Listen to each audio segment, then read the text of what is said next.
चित्रम मत्स्यम वतां वै परिपूर्ण रूपम चित्तं वतै पूर्णमदैव नित्यं हृदयं वतैव परिपूर्णमदैव रूपम। आज मुझे एक अपेक्षाकृत कठिन विषय पर बोलने के लिए कहा गया है। प्रश्न पूछा गया है कि प्रेम क्या है और जीवन में प्रेम की क्या उपस्थिति है, क्या उपलब्धि है, क्या प्रयोजन है। और मैं अगर सही रूप में कहूं तो पूरे जीवन सरिता में, जीवन के इस समुद्र में अगर कहीं पर एक आनंदप्रद स्थान है, कहीं पर जीवन की उपलब्धि है, कहीं पर जीवन का एक चिंतन और धारणा है, तो वह प्रेम है। और यदि जीवन के पूरे मस्टर में प्रेम है ही नहीं तो सारा जीवन एक बियाबान जंगल की तरह रह जाता है। उसमें कोई रस नहीं होता, उसमें कुछ आनंद नहीं होता, उसमें कुछ उपलब्धि नहीं होती, उसमें आनंद और चिंतन और प्रेम का एक पराकाष्ठा नहीं बन पाती।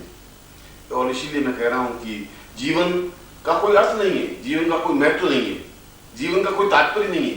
जीवन का मूल तात्पर्य ही प्रेम है, आधार ही प्रेम है, जीवन का मूल कारण और चिंतन ही प्रेम है।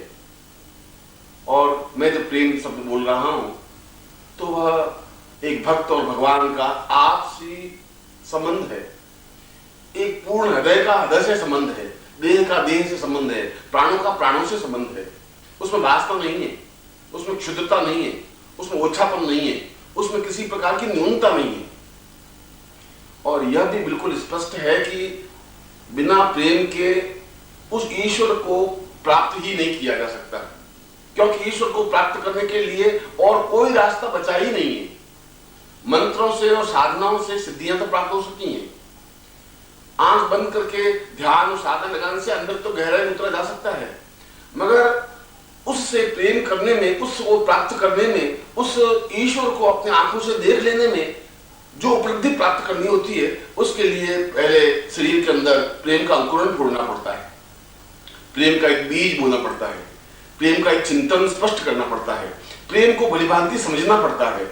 और उस प्रेम के माध्यम से ही हम उस ईश्वर के दर्शन कर सकते हैं, उस ईश्वर से मिलन कर सकते हैं, उस ईश्वर को अपने हृदय में स्थापित कर सकते हैं। और यह केवल भक्त और भगवान की बात ही नहीं है, यह तो गुरु और शिष्य की भी बात है। यदि कोई शिष्य चाहे कि मैं गुरु को अपने हृदय में समेट लूं, गुरु को अपने जीवन में पा लूं, गुरु को अपने शरीर में आत्मसात कर लूं, और यदि उसके हृदय में प्रेम की सरिता नहीं है, यदि उसके हृदय में प्रेम का रस नहीं है, तो वह जीवन में गुरु को अपने हृदय में उतार नहीं सकता। वो देख तो सकता है गुरु को, वह उम्मीद तो कर सकता है कि ये गुरु हैं, वह स्पर्श तो कर सकता है गुरु को, मगर पूरे शरीर में, रोम रोम में, तन मन में जो बसा लेने की क्रिया है, जो अपने आप में आत्मसात कर लेने की क्रिया है, जो गुरु में डूब जाने की क्रिया है, वह डूब जाने की क्रिया केवल प्रेम के माध्यम से ही संभव है, प्रेम के द्वारा ही संभव है। और इसीलिए मैं आज अपनी बात को प्रेम के द्वारा स्पष्ट इसलिए कर रहा हूं कि अधिकतर प्रश्न ये पूछते हैं कि क्या प्रेम किया जा सकता है, और मैं कहता हूं कि प्रेम तो प्रत्येक व्यक्ति के अंदर निहित है ही। प्रेम कहीं से बाहर से उधार लाने की जरूरत नहीं है, प्रेम किसी से पूछने की नहीं है, प्रेम किसी का कुछ प्रयोजन नहीं है। प्रेम तो जीवन का एक चिंतन है ही। जैसे जीवन में हाड़ मांस है, जैसे शरीर में त्वचा है, जैसे शरीर में मनुष्य का हृदय है, जैसे शरीर में हाथ पैर आंख नाक कान है, ठीक उसी प्रकार से इस शरीर में प्रेम का अंकुरण भी है। आवश्यकता है इस बात की उस अंकुरण को फूंक लेने दे। बीज जमीन में है, आवश्यकता है उसको सही तरह से खाद पानी देने की, आवश्यकता है उसको सही ढंग से हवा प्राणवायु ऑक्सीजन देने की, आवश्यकता है वह पौधा बड़ा हो तो उसको सिंचन करने की, आवश्यकता है उसकी सुरक्षा करने की, आवश्यकता है उसको ऊंचा उठाने की। और अगर ये नहीं है, और अगर ये प्रेम का तत्व जीवन में नहीं है, अगर जीवन में प्रेम के महत्व को और मूल्य को आंक नहीं सके हैं, तो जीवन में, इस जीवन की मस्ती में, जीवन के आनंद में कुछ है ही नहीं। ये जीवन एक तरह से सूखा बंजर रेगिस्तान बन जाता है, क्योंकि जिन्होंने प्रेम का आनंद को चखा है, जिन्होंने प्रेम के आनंद को अनुभव किया है, वह इस बात को समझ सकता है कि जीवन का चिंतन, जीवन का तत्व, जीवन की पूर्णता और जीवन की श्रेष्ठता क्या है।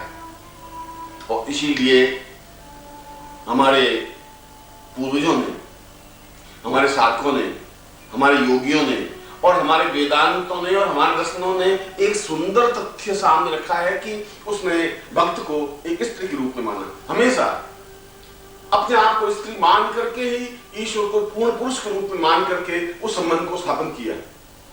हर जगह भक्त अपने आप को स्त्री मान रहा है, क्योंकि स्त्री अपने आप में पूर्ण प्रेम करने की कला जानती है, पुरुष नहीं कर सकता। स्त्री में प्रेम की एक चिंतन, एक धारा, एक रस है, वह उसके तड़प को, उसकी बेचैनी को अनुभव कर सकती है। पुरुष तो केवल गणित कर सकता है, पुरुष का केवल बुद्धि पक्ष ही हावी है, स्त्री बुद्धि पक्ष को अपने ऊपर हावी नहीं होने देती। स्त्री अपने आप में पूर्ण रूप से समर्पण कर सकती है, पूर्ण रूप से अपने आप को समर्पित कर सकती है, अपने आप को पूर्ण रूप से मिटा सकती है, अपने आप को पूर्ण रूप से लीन कर सकती है। यह गुण, यह चिंतन स्त्री में है, पुरुष में नहीं। और इसीलिए चाहे हम कबीर को कहें, चाहे सूर को कहें, चाहे मीरा को कहें और चाहे किसी भी योगी सन्यासी को कहें, जब भी उन्होंने ईश्वर को प्राप्त करने की क्रिया की ओर अग्रसर हुए, जब भी उन्होंने ईश्वर को प्राप्त करने की कोशिश की है, तब उन्होंने अपने आप को स्त्री के रूप में माना ही है। और स्त्री के रूप में मानने के लिए आवश्यक नहीं है कि हम स्त्री के कपड़े पहने, स्त्री के रूप में मानने की जरूरत नहीं है कि हम लिपस्टिक, पाउडर, क्रीम लगाएं। स्त्री के रूप में मानने की क्रिया है कि हम अपने उस हृदय पक्ष को एकदम से जागृत कर दें।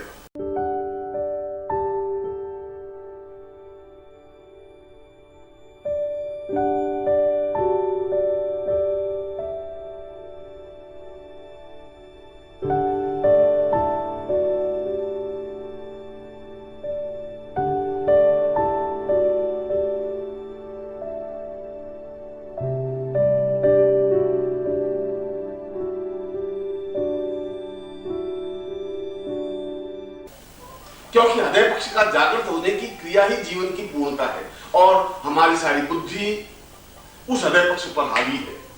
और यह हृदय पक्ष पर हावी होना जीवन को मरुस्थल, रेगिस्तान बना देना है। क्योंकि जब तक जीवन में रस नहीं है, जब तक जीवन में प्रेम का चिंतन नहीं है, जब तक जीवन में एक माधुर्य नहीं है, जब तक हम किसी की इंतजार में खोए हुए नहीं रहते, जब तक हमारी आंखों में कुछ बसा हुआ नहीं रहता, जब तक हर क्षण हमारे चिंतन में कोई चीज, कोई तथ्य, कोई ज्ञान, कोई धारणा नहीं होती, जब तक वह प्रीतम हमारी नयनों में बिल्कुल समाया हुआ नहीं होता, तब तक हम ध्यान लगा ही नहीं सकते, तब तक हम खोए हुए रह नहीं सकते, तब तक अपने आप को लीन कर ही नहीं सकते, तब तक अपने आप को मिटा ही नहीं सकते। और इसीलिए तो स्त्री बनना जीवन का सौभाग्य है, इसीलिए तो स्त्रीत्व जीवन की पूर्णता है। क्योंकि जीवन की श्रेष्ठतम रचना केवल और केवल मात्र स्त्री कर सकती है। पुरुष से सुंदर रचना इस संसार में, विश्व में और कुछ नहीं है। पुरुष को जन्म देना स्त्री का सबसे श्रेष्ठतम कार्य है, क्योंकि उसमें दो गुण हैं। स्त्री के पूरे जीवन के तत्वों को, अगर स्त्री के पूरे जीवन के दर्शन को निचोड़ करके देखें तो उसमें दो तथ्य बिल्कुल सामने स्पष्ट होंगे। एक, वह घोरतम कष्ट को सहन कर सकती है, और मनुष्य को जन्म देना घोरतम कष्ट है। इतना कष्ट कि केवल स्त्री ही सहन कर सकती है। स्त्री ही 9 महीने एक बालक को अपने गर्भ में रख सकती है, उसकी एक एक क्षण को, उस कष्ट को सहन कर सकती है। और जब उस बालक को जन्म देती है, वह अत्यंत दारुण कष्टमय क्रिया है, अत्यंत घोरतम यंत्रणामय क्रिया है।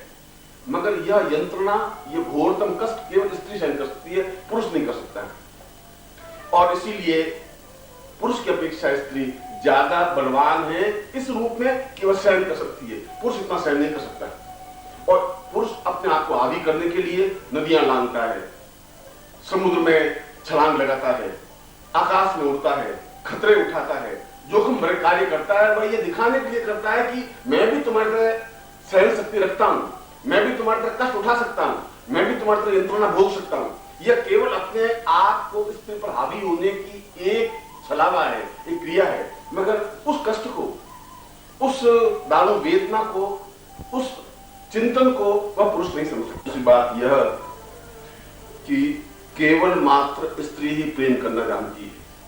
क्योंकि वह पूर्ण रूप से अपने आप में लीन हो सकती है, सिमट सकती है। और सबसे बड़ी बात यह कि प्रेम करने की कला, प्रेम करने की क्रिया गणित के माध्यम से हो नहीं सकती। हिसाब किताब लगा करके प्रेम किया नहीं जा सकता। प्रेम तो समुद्र में एक छलांग लगाने की क्रिया है, उसमें अपने आप को बचाने की कुछ क्रिया नहीं होती।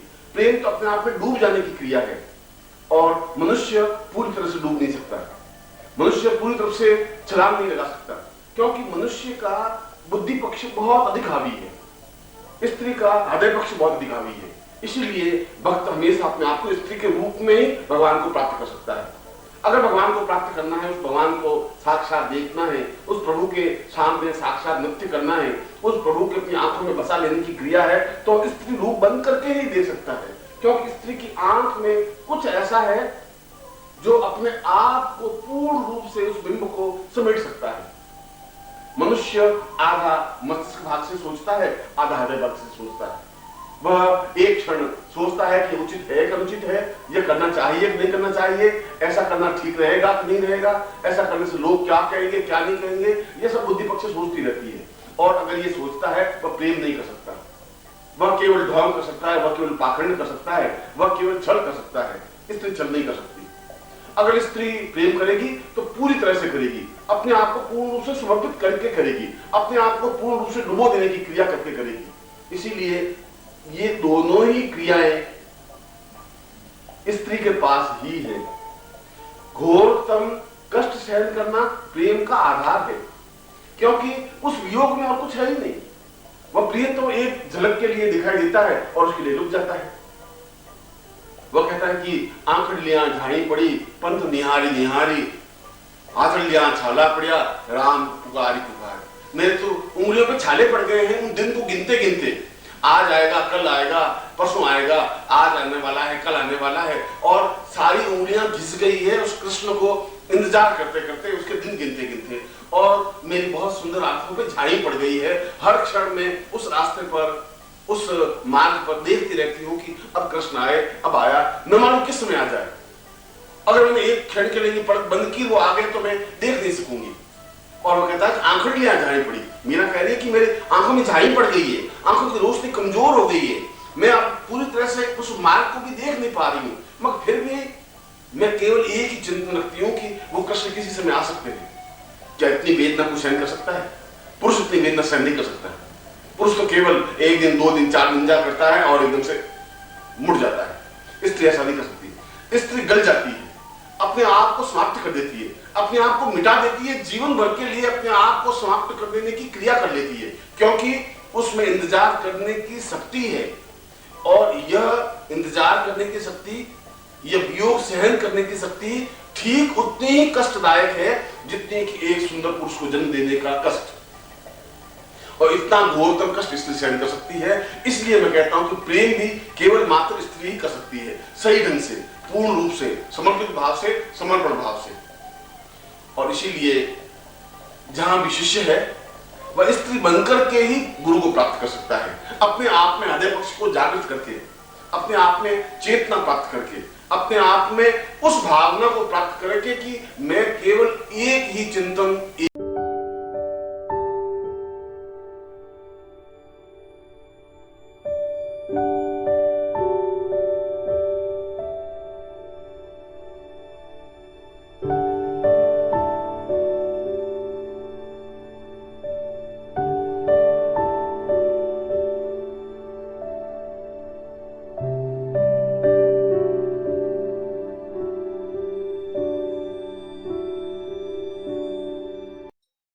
ओम परम तत्वाय नारायणाय गुरुभ्यो नमः। ओम ह्रीं मम प्राण देह रोम प्रतिरोम चैतन्य जाग्रय ह्रीं ओम नमः। ओम भूर्भुवः स्वः तत्सवितुर्वरेण्यं भर्गो देवस्य धीमहि धियो यो नः प्रचोदयात्।